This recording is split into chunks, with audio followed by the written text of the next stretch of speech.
So 1 Thessalonians chapter 1, verse 2 through 6. We give thanks to God always for you all, making mention of you in our prayers, remembering without ceasing your work of faith, labor of love, and patience of hope in our Lord Jesus Christ in the sight of our God and Father.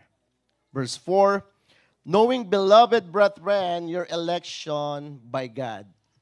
For our gospel did not come to you in word only. Can you say that? For our gospel did not come to you in word only, but also in power, and in the Holy Spirit, and in much assurance, as you know what kind of men we were among you for your sake. Verse 6, and you became followers of us and of the Lord, having received the word in much affliction with joy of the Holy Spirit. And let's read 2 Corinthians chapter 4, verse 1 through 6. Therefore, since we have this ministry, as we have received mercy, we do not lose heart, but we have renounced the hidden things of shame, not walking in craftiness, nor handling the word of God deceitfully, but by manifestation of the truth, commending ourselves to every man's conscience in the sight of God. But even if our gospel is veiled, it is veiled to those who are perishing, whose minds that God of this age has blinded, who do not believe, lest the light of the gospel of the glory of Christ, who is the image of God, should shine on them. For we do not preach ourselves, but Christ Jesus the Lord, and ourselves your bound servants for Jesus' sake. For it is the God who commanded light to shine out of darkness, who has shone in our hearts to give the light of the knowledge of the glory of God in the face of Jesus Christ. God bless for the reading of His Word. So these verses that we read is all about the power of sharing the gospel to other people. Right? It is all about Jesus' witnesses. That's why when you are sharing Jesus, God will never fail you to bless you also. That's why, why are you saying that, Pastor? I'm saying this not to boast, no, but to encourage you to do the will of God in your life. Amen. Like what I said, I think 21 years I'm living abroad. But this was the last vacation that we had was the perfect one. Right? Why? Because, I even met my friends, my old friends. I even shared the word of God to them, and they accepted Jesus Christ as their Lord and Savior. Yeah, and I was so like, Lord, you're so good. It's just only like, as a matter of 2 hours meeting with them. And then I shared the word of the Lord. And they accepted, and their heart were very open during that time. And said, yes, brother, I want to accept Jesus Christ as my Lord and Savior. And it was fulfilling. Right? So tell to your neighbor, are you excited to be a witness? Why? Yes, you should be, right? You should be. It is not too hard for the Lord to bless you if you will share Him with other people. So you know what? Do you believe that you are called to become witness for Jesus? Do you believe on that? You know what? Witness, it is not only for the 12 disciples of Jesus. It is not only for them, right? It is for everyone who accepted Jesus Christ as their Lord and Savior. Right? It is for the disciple of Jesus Christ. Are you a disciple of Jesus Christ? Then you need to be witness for Jesus. All right? That's why, Pastor, I didn't see Jesus anyway, but you experienced Him. Right? You receive something from Jesus, especially in 2 Corinthians chapter 5, verse 17, you receive new life from Jesus. Right? So even though you did not see Him in person, but if you want to, you are free to do so. Right? Do you want to see Jesus in person? How many of you want to see Jesus in person? Not right now, Pastor. We are still enjoying the weather. Yeah, after the snow, okay?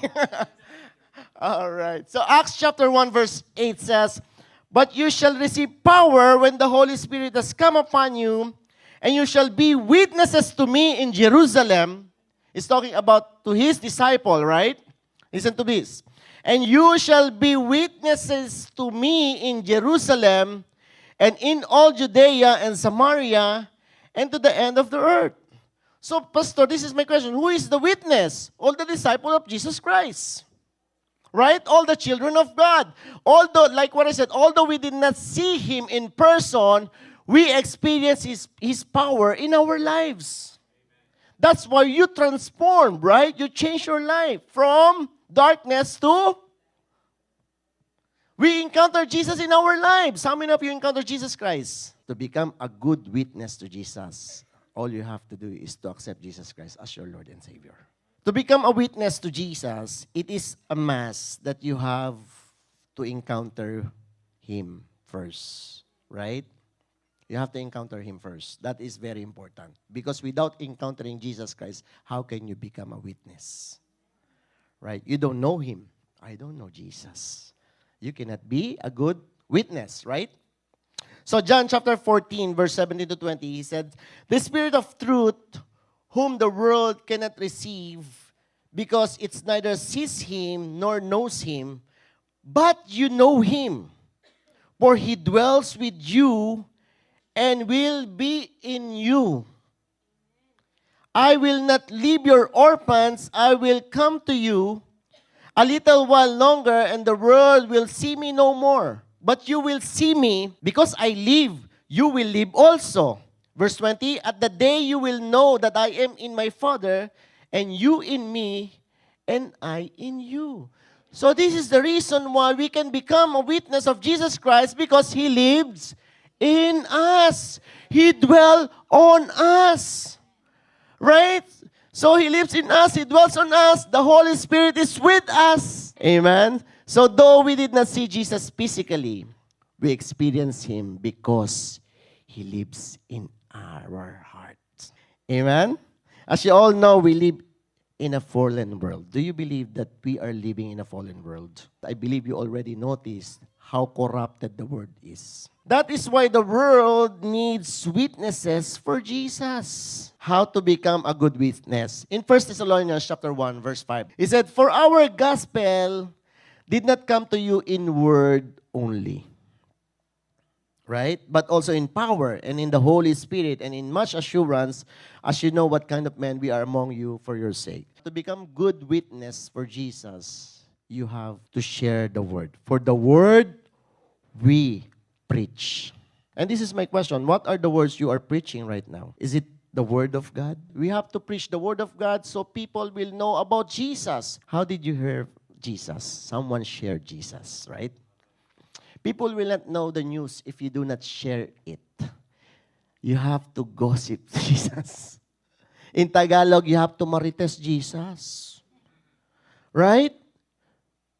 Right, but this time, instead of bad gossiping, you have to share the truth that will lead people to Jesus. Right? You share the truth that will set people free. This is important. So we cannot neglect this part of being witnesses. If you are a witness of Jesus, you must share the word of God to other people. Sharing the gospel is part of the package of being saved. If you think that you are saved, then you must share Jesus Christ to your neighbor, to your classmate, to your friends, to your loved ones, and to other people as well. Right? Share Jesus through the word of God. And when they accepted Jesus Christ as their Lord and Savior, then you become one of the good witness for Jesus. You know, even you know a lot of things about Jesus, you have lots of knowledge about Jesus, but if you did not share that to other people, it is useless. Even though you know the Bible cover to cover, you memorize every verses in the Bible, And if you did not share that to other people, that is also useless. What's that for? Why are you memorizing the verse? For my own sake, Pastor. Because I believe this is the book of life that will help me to have an abundant life. This is only for me, Pastor. I'm not going to share this to my friend because I hate them. Let them perish, Pastor. No. The reason why you're studying the Bible, yes, that is for you also, but not for you alone. You have to share this to other people as well. John chapter 5, verse 24.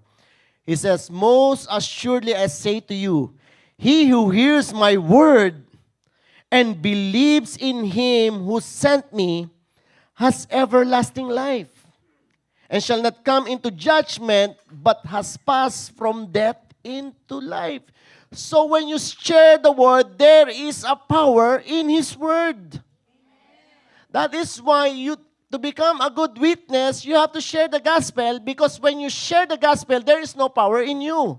But in the gospel that you're about to share to someone, there is power. Right? It has the power to pass from death to life. That's what the word says, right? That is why sharing and using the word of God is very powerful. Do you believe? It can change the trajectory of life, right? Of people's lives. Do you believe on that? From darkness to light, from death to life. That is why it is very important, if you want to share Jesus, share through the word of God. The reason why people are, they are very hesitant to share the word of God because they don't read their Bible. So reading your Bible is very important as well. You must read your Bible every day because there is a power when you read your Bible. Thank you for watching. If you enjoyed this sermon and want to watch the full video, click right here to visit JRFIM Church NB YouTube channel. So don't forget to hit the like button and share this message with others and subscribe so you will never miss the latest update video. We hope this has been blessing to you, and may God bless you.